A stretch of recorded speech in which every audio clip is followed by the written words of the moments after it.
Today's topic will be the new ICB4, which is just recently released. Very exciting.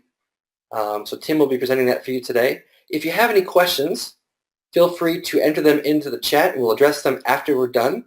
Also, we have some polls going on, so please feel free to fill those in as well. I'll hand it over now to Tim. Thanks, Tim.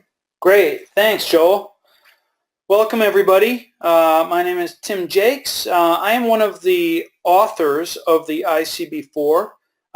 There was many of us. I had the pleasure and the honor of probably being one of the longest serving members of the team. I was there at the inception of the ICB4 and followed it all the way through. We're going to talk about what are those three letters, ICB, and get down to the sort of what's the architecture and what does this thing look like, and most importantly, what can it do for you? But before we do that, what I'd like to do is to launch a quick poll. So if you are looking at your screen right now, the question is, how familiar are you with the ICB3? The ICB3 is the predecessor to this poll, to the ICB4. So perhaps you are not at all familiar with the ICB3. Or perhaps you know it quite well. So if you could just take a moment and complete that, we will give you just about another 10 seconds or so.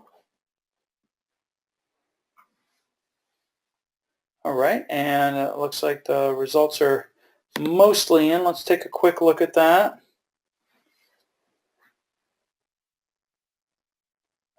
Hang on, I'm sorry, let me just share those results really quickly.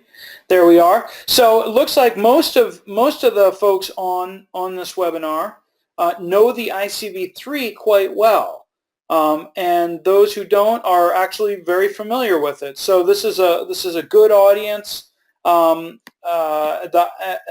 these demographics are probably true because the ICB3 was in existence for a long time. So what we want to do is to talk about the ICB4 and kind of what's changed from the ICB3 and what's important about it. Before we do that, I just want to run through a couple of key things. We are IPMA-USA, and that is that we are the U.S. member association of the International Project Management Association, which is a global federation of more than 60 countries committed to improving project management. So it really is a large family made up of member associations, of which the USA is one. And very exciting times for us here at IPMA-USA. Since our inception, we've gone by the initials ASAPM, the American Society for the Advancement of Project Management. And recently, the board voted to change that to IPMA USA to more closely align with the IPMA brand. So we are excited for that, and this is ushering in a host of other changes as well for our growing organization. So we're really looking forward to that. So let's talk about the Individual Competence Baseline, the ICB4. So just quickly, those three words, individual competence and baseline, are really they really sort of say it all. It is designed for individuals, and it's designed to help people achieve a level of competence. When we talk about certification a little bit, and even next month when Bill Duncan presents on certification, you'll have a much better idea of what competence is all about. And finally, it's a baseline, and so a baseline really suggests, at least to me, a roadmap forward. So each individual can kind of chart a course against a baseline and advance their career. So this is very exciting that it's the Individual Competence Baseline for project, program, and portfolio management. The ICB4 is really a tool for success. We redesigned this document, the standard, from the ground up.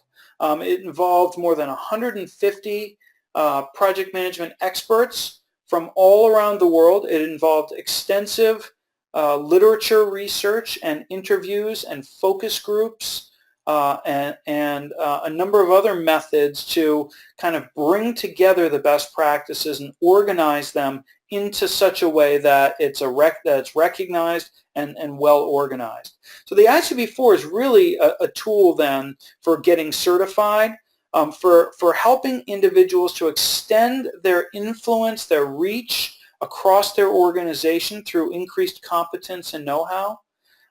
It's designed to help expand your career, and really it's also, in a sense, like it's sort of like the yellow brick road into IPMA. It's if you just start sort of using it and getting involved, it's a great way to get involved into this international network of practitioners and experts. So we're really excited about all this, and we hope that this sort of heralds in a whole new generation of project managers into the organization.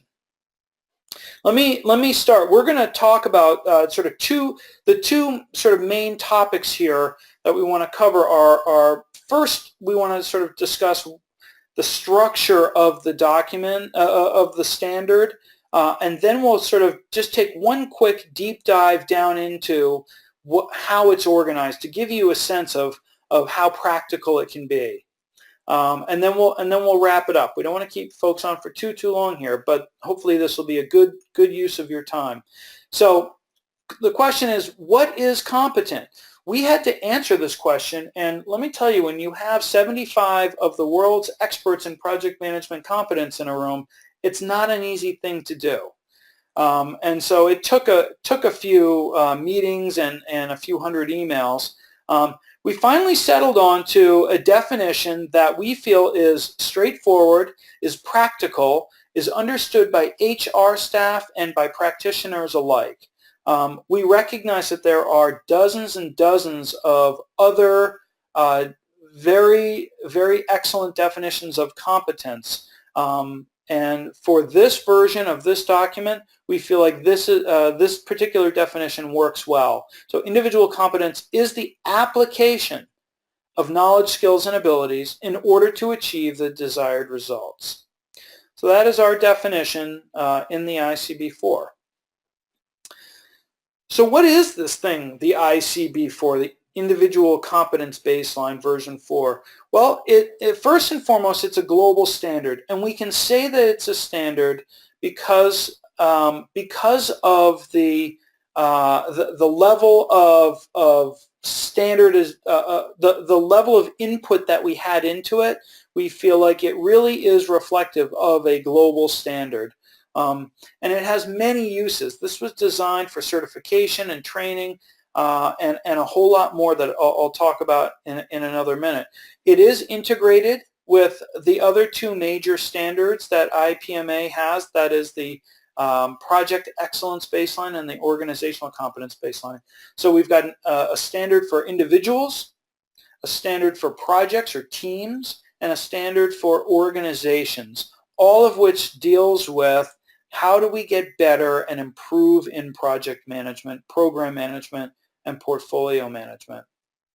It is measurable. We took care to make sure that we've got measures in this document that are useful. And it is supportive of other documents, of other standards, including ISO 21500 Prince2, the PMBOK guide, and more. And the interesting thing to note about this is that this document, the ICB4, is really designed to be a complement to any of these. Prince2 and the PMBOK guide in particular, one could argue are a little bit more process-oriented. And so the ICB4 really complements them well because it's really strictly focused on developing competence in an individual. So in that sense, you can use, for example, the PMBOK guide and the ICB4 and get great benefit from both. Who uses this document? Well, as I said earlier, we redesigned this from the ground up, and one of the things that we wanted to do was make sure that we designed it with a broad audience in mind. including all these folks here, practitioners, individuals looking to get certified, trainers, coaches, consultants. Of course, we did not want to leave out the main sort of folks, the stars of IPMA, the assessors. These are the folks who really are the unsung heroes who go out there and assess all the individuals looking to get certified. And so for sure this was developed with them in mind, as well as research, corporations, governments, all these folks. In fact, in these various in the development process, we had an opportunity to bring in many individuals who represented each of these areas. So that was really, really nice. Hey, Tim, this is Joel. So question, if I was a manager in a corporation, how would I use the ICB?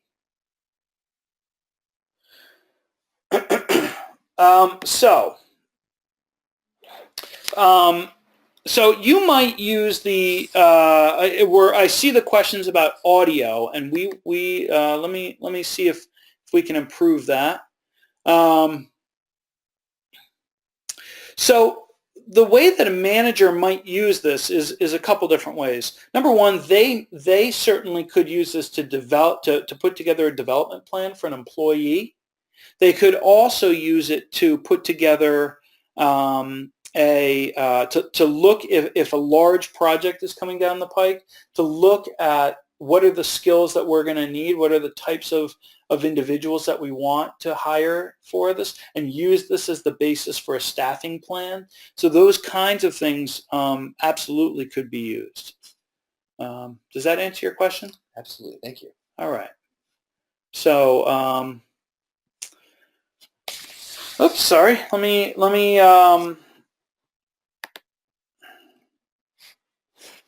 let's talk about what you can do with the ICB4.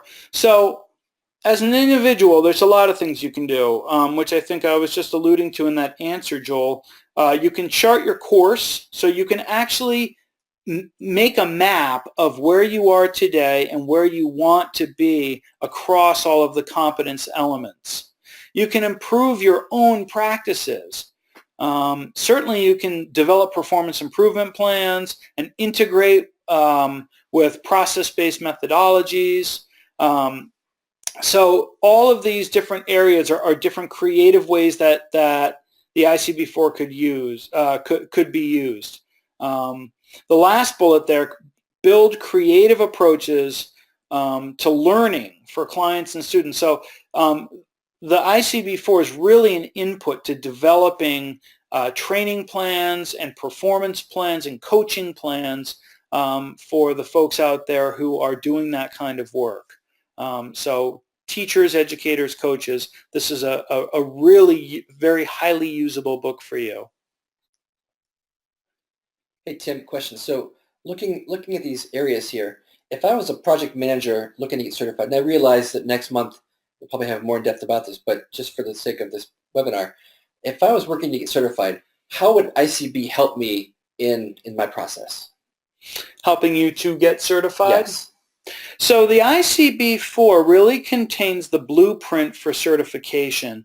And let me say that let me caveat that by saying that right now, certifications are happening under the ICB3 rubric, so that we are in a transition phase to the ICB4 world for certification. But I think the idea is that when an individual goes to get certified, this book, this standard, is really their guide to understanding what do I need to do in order to pass my assessment. And so for a level D, it could be understanding from a knowledge-based perspective, what are those areas that I need to know more about? And as we move up into level C and B and A, it's really understanding what are those challenges that I need, what are those experiences that I need to go out there and have, and the types of interactions I need to develop in order to improve my real competence level.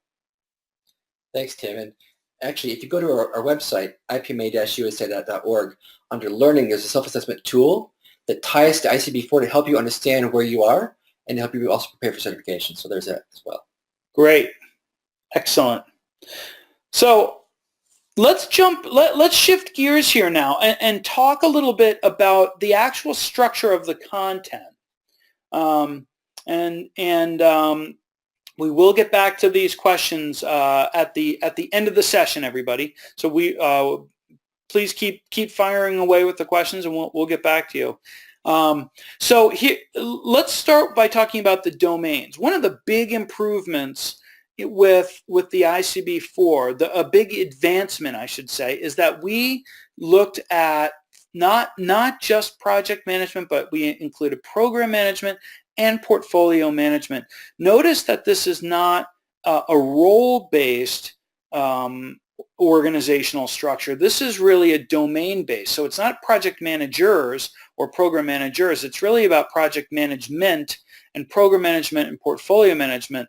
The idea there being that roles can change, but the underlying functions that one might serve can often fall into these various domains. So the advancement here, another implication of this advancement that we sort of built into all of this, it was one part about sort of building a standard, but another part about building a whole new world of certifications and offerings and trainings and research and books and whatnot. So as we expand this out, the domains can keep going. For example, you could imagine a sponsor management domain, or a coaching or a trainer's domain. So these kinds of domains are already envisioned for the standard. So it's kind of an open architecture standard in that sense. So it's very exciting because we think that for MAs and for the stakeholders out there who are designing exciting new products and things for this, having that kind of open architecture is a very positive thing, because it can keep changing as our understanding of project, program, and portfolio management changes. All right, so we've got the domains of project, program, and portfolio management. The next area to tackle is the competence areas. And there are three of them: perspective, people, and practice. And one thing to take note of is the new I of competence. It's a stylized I of competence here. You can see it's a little different from the one in the ICB3. And the idea here is to make it not quite so literal, and you see how the sort of turquoise lines are open. And so we were I think the designer really felt like this could be more of an open way and looking out into the world. So that was sort of implied in that design. These three competence areas of perspective, people, and practice are really meant to be categories under which all of the competence elements reside. Okay, so in the ICB3, we had technical and behavioral and contextual, and these have now transitioned to perspective, people, and practice. All right, so perspective is really probably more closely aligned with context. It's all about where does my project sit in the organization and in the world. People really has to do with what are those personal and interpersonal skills that I bring to the job. And then finally, practice is really all about what are the tools and the skills that I need to apply around time management or around activity management, risk management, etc. Those kinds of things that are the nuts and bolts of our work. So people, perspective, people, and practice. All right, so we've got domains and competence areas. And just a couple of points here. I'm sorry for all the type on the page here, but the idea is that each of the domains, project, program, and portfolio, are each have underneath of them perspective, people, and practice competence areas and the underlying competence elements. All right? And so maybe this next slide sort of shows it a little bit better. So the idea here is that you can see here that we've got under perspective, for example, we've got 5 competence elements under project management, program management, and portfolio. And then the number of KCIs, the key competence indicators as well, are listed underneath for each one of these. So that's kind of the idea, is that these domains and these competence areas need to interact.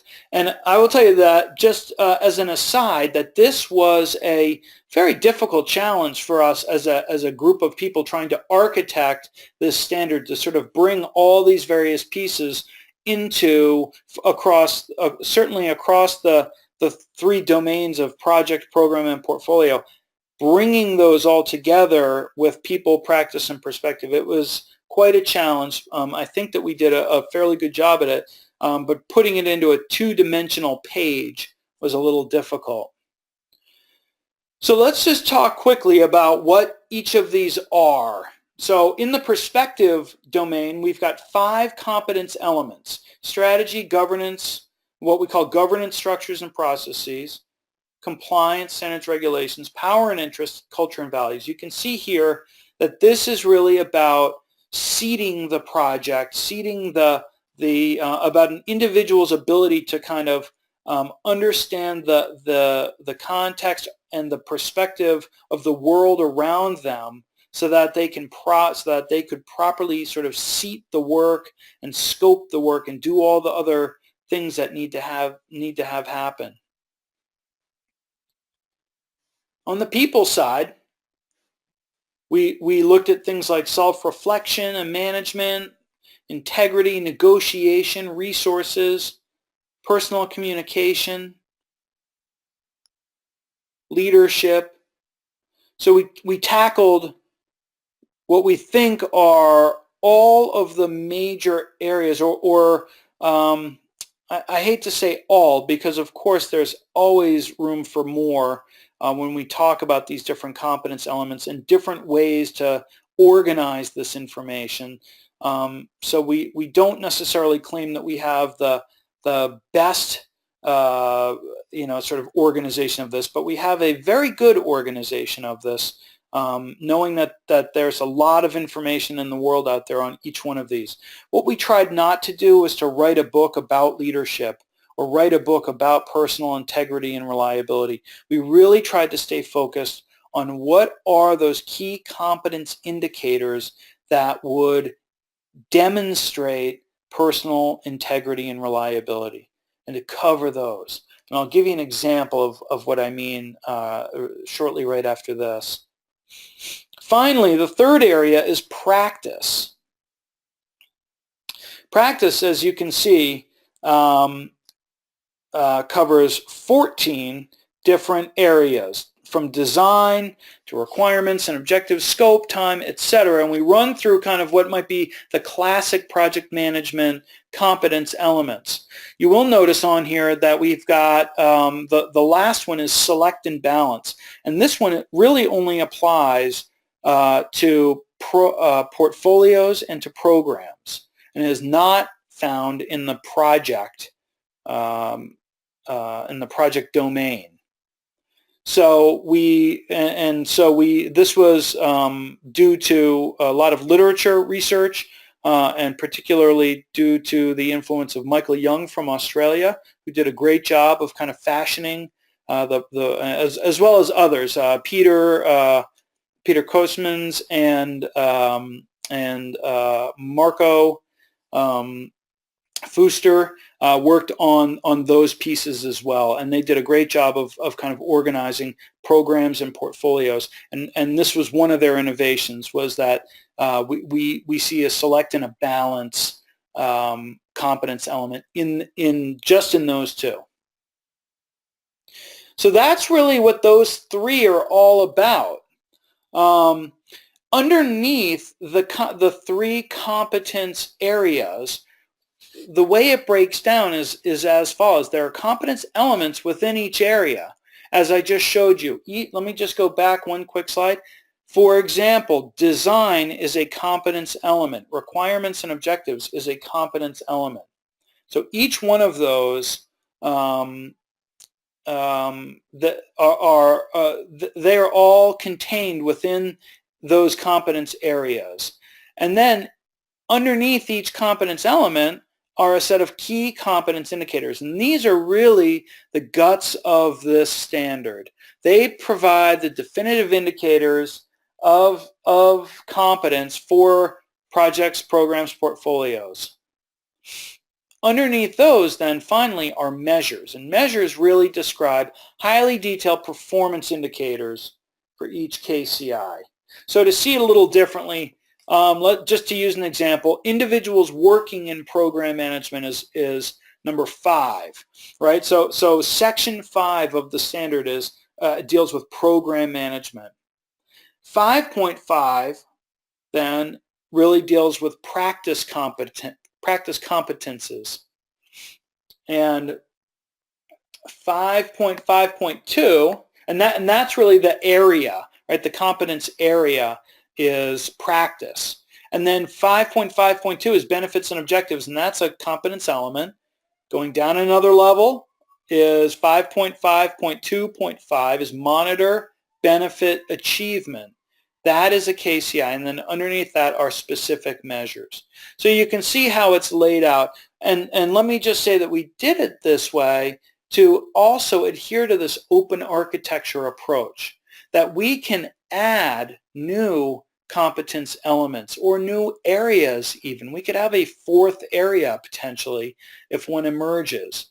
We can add new KCIs and new measures. And it's very much anticipated that the ICB4 really brings in a new approach for IPMA to manage the standard, that it will be that the new and emerging practices will be looked at on an annual or biannual basis and woven in, so that you might see, instead of 5.0 being the next one, you might see 4.1 or 4.2 as the next standard, because we're looking at what's emerging and what can we include into the standard as we go forward.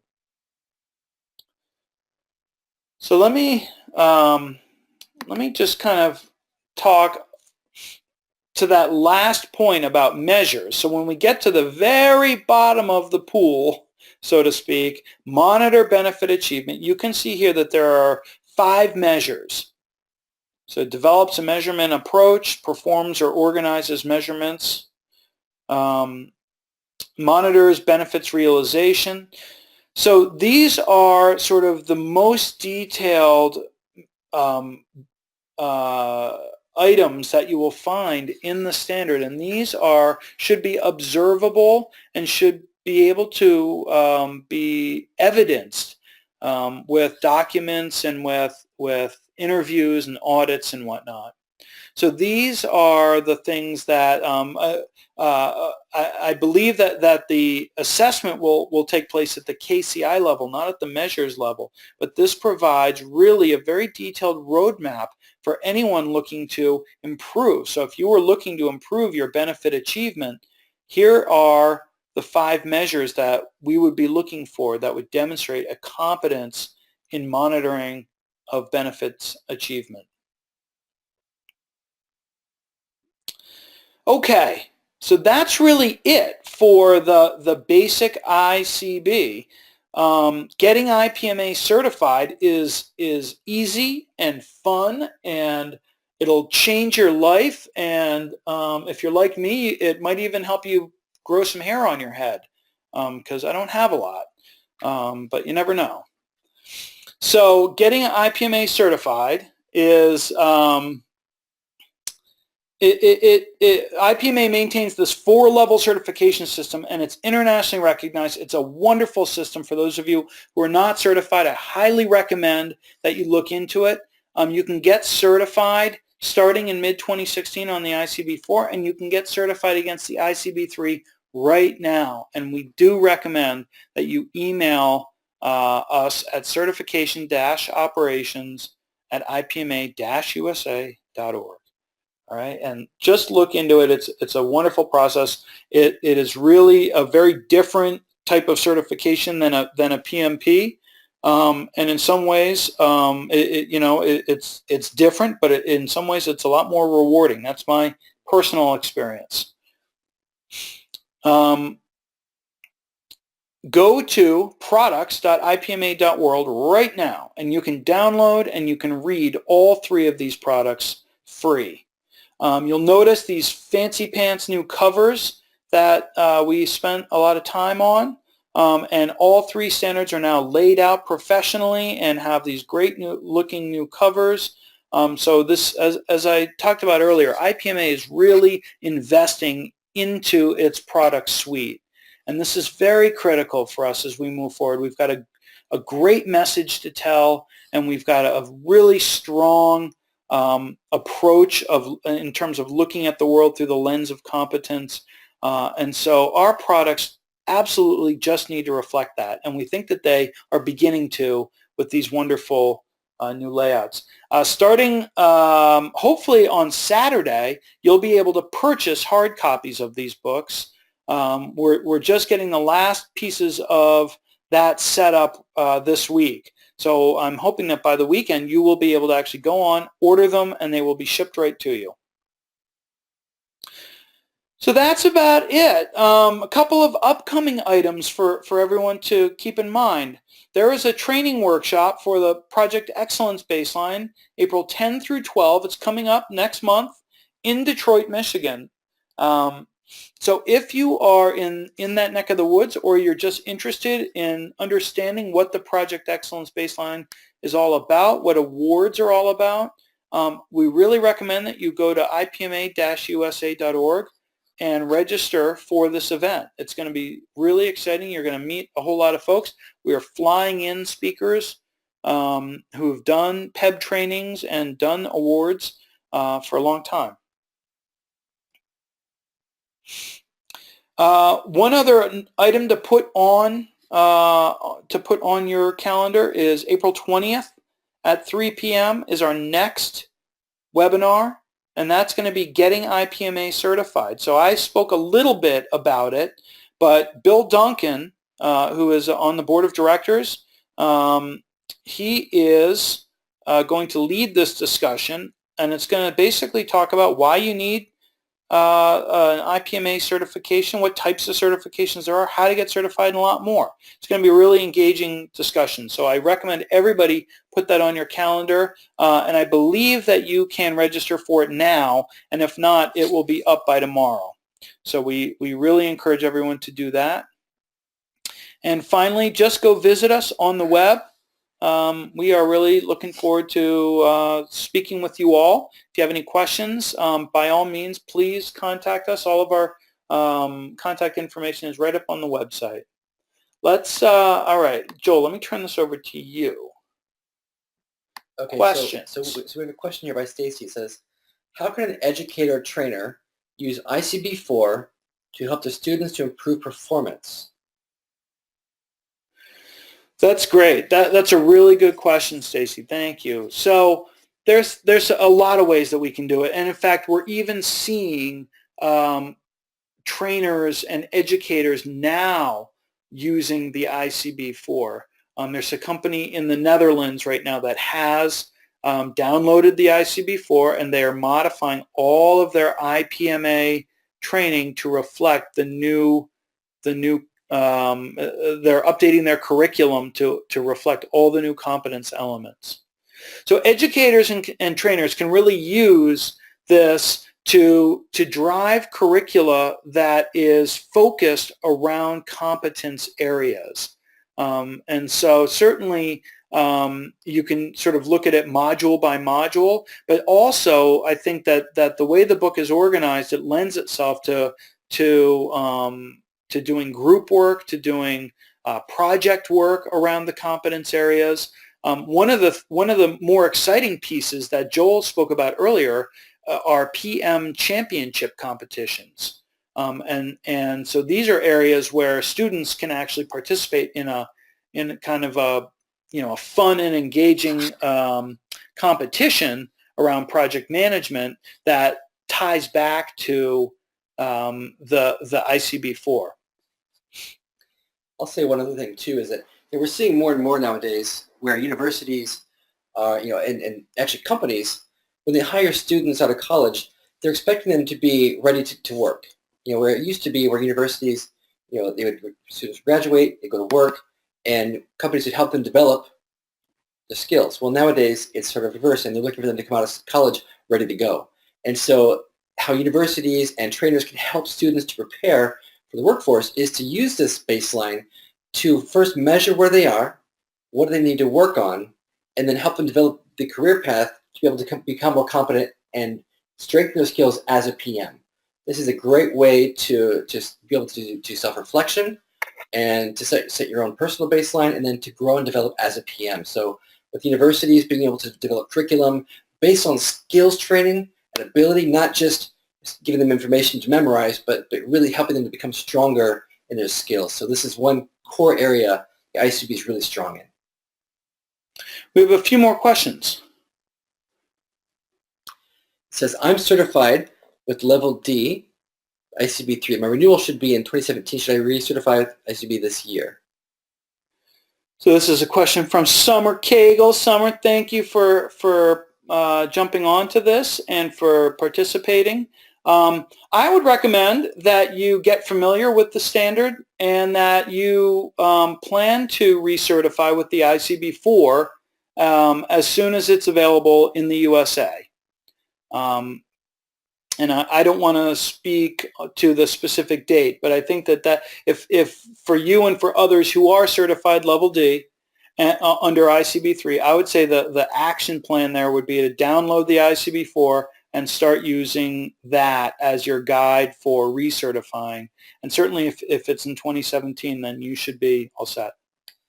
Actually, Summer, I'll take it a step further. I think that with ICB4, since you have the ability to set a baseline, go for level C. Since you passed level D already, you can use this as an opportunity to hone your skills and to say, okay, I've gone level D now. What is the gap to get me to level C? So ICB4 is a great way to look at performance indicators and see, okay, take a look at your projects and go, how have I done? How can I improve? And then how can I get to maybe level C or even maybe level B? So I would say definitely, I would use this. Great. Excellent. Thanks. Another question. How do Project Excellence and OCB relate to the ICB? Do they expand or support the ICB? I think right now it's safe to say that what we have is kind of a loose affiliation across all three of these. They are, and that's kind of by design. Three separate teams created these. There was some overlap of team members. So I think the core concepts are, and the philosophies are very aligned. However, I think that they are also sufficiently different in that they the organizational approach does not necessarily regurgitate the ICB foundations. What it really does is expands well beyond what the individual competence baseline is all about, and really begins to look at the concepts of benefits realization and portfolio management and governance, et cetera. All those bigger strategy pieces that an organization has to look at. But absolutely, at the heart of it, it is supported by the ICB and philosophically, I think both of those documents do. That's a good point, Tim. And to specify, I think with OCB, you're looking at really different stakeholder groups. So the OCB focuses on how the organization supports projects and looks at project maturity as you work on multiple projects at once, and how you can actually use the organizational competence to help support the projects to achieve benefits. The ICB, then, of course, is to focus on the individual. How the OCB and ICB work together is, the organization supports the individual and the project themselves, so that's how they support. The PEB is a bit different, and it looks at the project itself and its outcomes. How does a project work, and was it successful? And it gives you a model to be able to follow and to improve project success, as you improve maturity. The whole plan, do, check, act model. Thanks, Joel. So I think to sum up, just want to throw these dates back out there to you again. The PEB training workshop is April 10 through 12 in Detroit. And if you haven't been to Detroit in the last couple of years, got to get there. You'll be surprised. It's a city that is in transition, and there's a lot of great project management going on there. So definitely take a look at that. And of course, April 20th, come here, Bill Duncan, the original author of the PMBOK, talk about IPMA certification. So these are really two very, very good things that are going on. Lots more going on with IPMA-USA as we move forward into 2016. So we encourage everyone to reach out to various board members and other folks if you want to get involved. We would welcome all questions and anything that you want to talk about. So with that, I'd like to just say thanks to everybody for coming on, and we hope that this was a good use of your time and that you took away a little bit more than what you knew before about the ICB4, and have a great rest of your day. Thanks so much. Thank you. All right, bye-bye.